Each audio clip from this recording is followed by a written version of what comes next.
कि ये सम्मेलन जिस दौर में हो रहा है, ये दौर हमारे सामने चुनौतियों का है, जश्न मनाने का नहीं। ये चुनौतियां इस बात की हैं कि आज जितने भी लोग, हम जैसे लोग जाने कहां खोए हुए थे, एक नया भारत जो आजादी के बाद बना, उसमें जानबूझकर हाशिए पर ढकेले गए, आंदोलन चलाए, बिखरे हुए लोगों को जोड़ा और आज हमें यहां तक पहुंचाया है कि 100 में 90 शोषित हैं। शोषितों ने ललकारा है, धन धरती और राजपाट में 90 भाग हमारा है।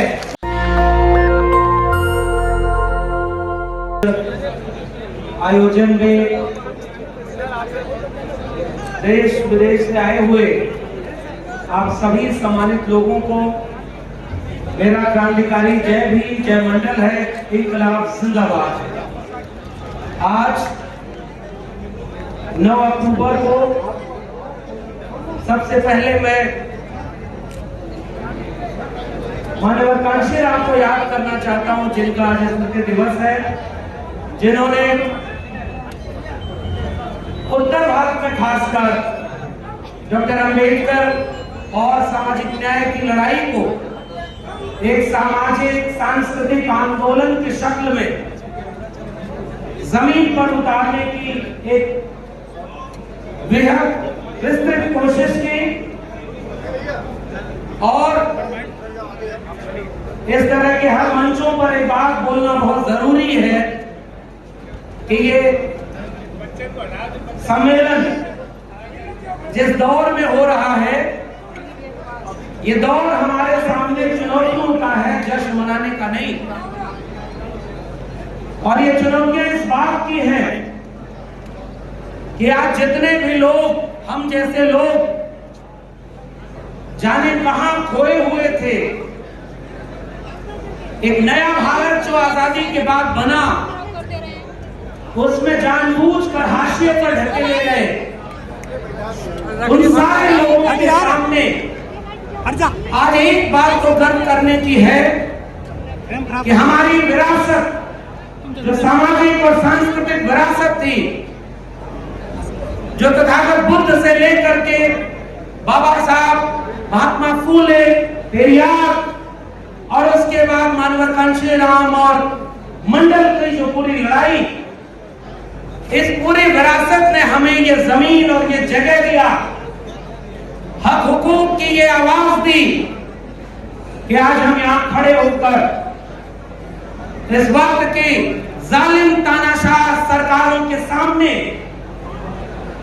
समाज में जातिवादी सामंती मानसिकता वाले लोगों के सामने आंख में आंख डाल करके अपने हक हुकूक की बात कर पा रहे हैं, तो ये सब उस सांस्कृतिक विरासत की वजह से हो पाया। इसलिए हम पर एक कर्ज है, वो कर्ज इस बात का है कि हमारे पीछे के लोगों ने तो बड़ा संघर्ष किया, कुर्बानियां दी, आंदोलन चलाए, बिखरे हुए लोगों को जोड़ा और आज हमें यहां तक पहुंचाया है। अब हमारे सामने ये चुनौती है कि क्या हम इस कारवां को, जिसे बाबा साहब ने अपने आखिरी संबोधनों में अपील करते हुए हमारे सामने एक चुनौती की तरह रखा कि बड़ी मुश्किल से ये कारवां यहां तक लाया, इसे आगे ले जाना, अगर आगे न ले जा पाना तो इसे वहीं छोड़ देना, पीछे न जाने देना। मेरे लिए इस मंच पर खड़े होकर उस चुनौती, उस हकीकत से आपको रूबरू कराने का मन है कि साथियों, हमारे सामने हमारे संघर्षों का हजारों साल पुराना कारवां, जिसके दम पर हम यहां तक पहुंचे, आज हमारी आंखों के सामने वो मीलों पीछे ले जाया जा रहा है। और इसलिए इस मंच पर खड़े होकर मुझे लगता है कि एक ही वादा करने की जरूरत है कि ऐसे वक्त में हमारी जिम्मेदारी क्या है। तो मैं अपनी जिम्मेदारी दो तरह की समझता हूं। पहली जिम्मेदारी अपनी जड़ों को पहचानने और लोगों को अपनी जड़ों से जोड़ने की होनी चाहिए। और यह बात हमारे पुरखों ने कह दिया है कि जब जिन समाजों की सामाजिक और सांस्कृतिक जड़ें गहरी नहीं होती, उनकी राजनीतिक जड़ें भी मजबूत नहीं हो पाती।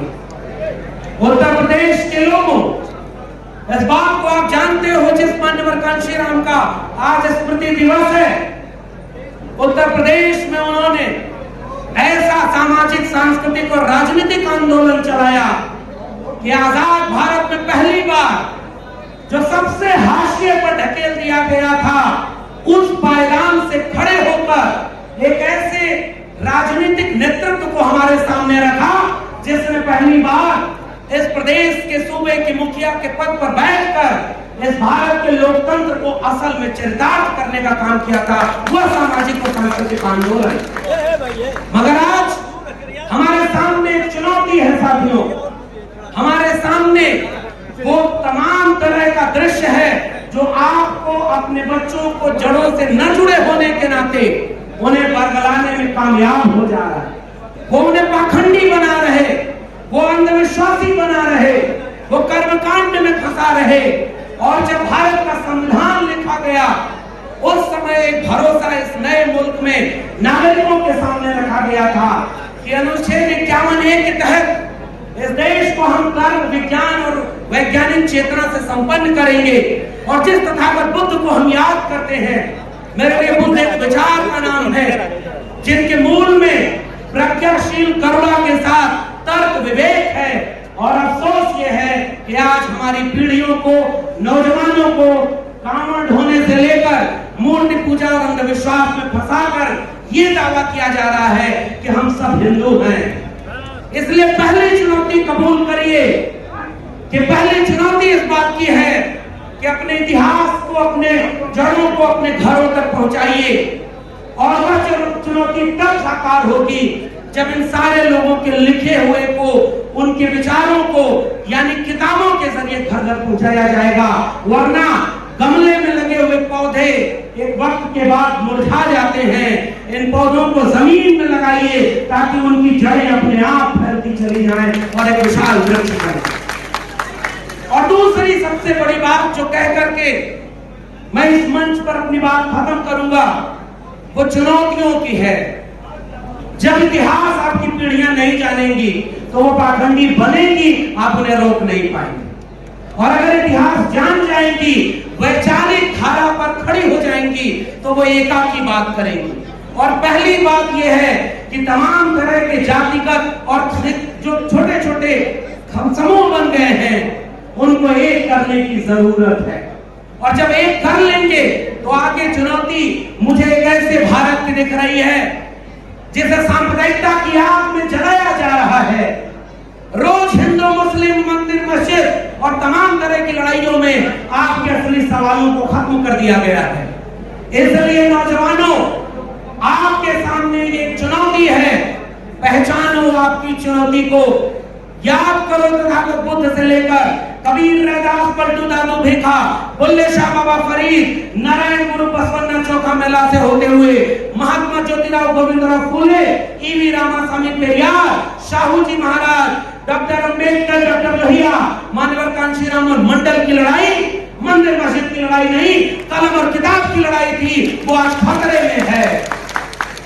इसलिए ऐसे सम्मेलनों में अगर आप जुड़ते हैं, और भंते साहब का तो मैं शुक्रिया अदा करूंगा कि उन्होंने एक ऐसा गुलदस्ता सजाया है इस मंच पर, जिसमें तमाम तरह के लोग जब एक मंच पर आकर के एक आह्वान करते हैं इस देश को कि उठो नौजवानों, आपकी शिक्षा बर्बाद कर दी गई है, आपके स्कूल, कॉलेज, विश्वविद्यालय निजी हाथों में बेच दिए गए हैं, मगर अफसोस कि आप उसके लिए आंदोलन नहीं कर पा रहे। आइए एक मुट्ठी बांधे और अपने कलम और किताब की लड़ाई को आगे ले जाएं, इस देश को बिकने से बचाएं, इस देश को सांप्रदायिकता की आग से बचाएं।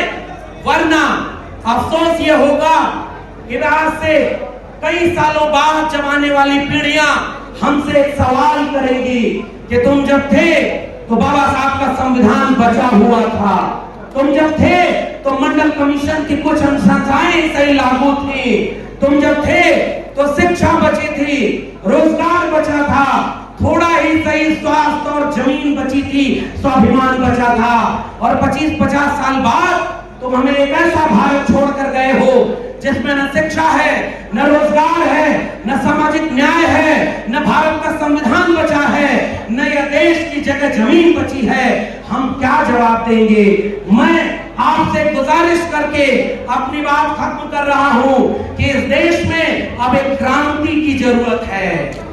बिना क्रांति के कोई बदलाव आने की जरूरत नहीं। और आखिरी बार वो क्रांति विचारधारा से होगी। तथागत बुद्ध को याद करने वालों, अहिंसा और सत्य की बात, प्रज्ञाशील करुणा की बात आओ घर घर ले चले। शांति के साथ, अहिंसा के साथ, तर्क वैज्ञानिकता के साथ दो चीजों को जोड़ लो। इस देश में आदिवासी जंगलों में मारा जा रहा, मुसलमान सड़क चौराहे पर मारा जा रहा, दलित मटका छूने घोड़ी चढ़ने पर मारा जा रहा, ओबीसी अप्रत्यक्ष रूप से हर जगह मारा जा रहा। लेकिन हम कितने हैं? हमने जितने लोग उतने संगठन बना रखे हैं। आओ मिलकर एक उम्मीद बांधे। जो नारा डॉक्टर राम मनोहर लोहिया का था कि संसोपा ने बांधी गांठ, पिछड़ा पावे 100 में 60, उस नारे को महामना राम स्वरूप वर्मा जगदेव बाबू ने आगे बढ़ाया कि 100 में 90 शोषित हैं, शोषितों ने ललकारा है, धन धरती और राजपाट में 90 भाग हमारा है। उस आंदोलन को, उस लड़ाई को धन धरती राजपाट के, रोटी स्वाभिमान के, दवाई पढ़ाई कमाई सिंचाई के मुद्दे पर भारत के संविधान और मंडल कमीशन को बचाने के लिए घर घर चले, एक आंदोलन खड़ा करें, तब जाकर के इस तरह के सम्मेलनों की सार्थकता होगी। आपने मुझे सुना, बहुत बहुत धन्यवाद। जय भीम, जय मंडल, संविधान जिंदाबाद, उल गुलाम जिंदाबाद, इनकलाब जिंदाबाद। नेशनल दस्तक की आपसे गुजारिश है कि अगर इसको बचाना चाहते हैं तो नेशनल दस्तक को सब्सक्राइब करने के लिए रेड कलर के सब्सक्राइब बटन को दबाएं, फिर बेल आइकन की घंटी दबाएं। नेशनल दस्तक को बचाने के लिए बहुत जरूरी है कि हर खबर को शेयर करें, लाइक करें, कमेंट जरूर करें।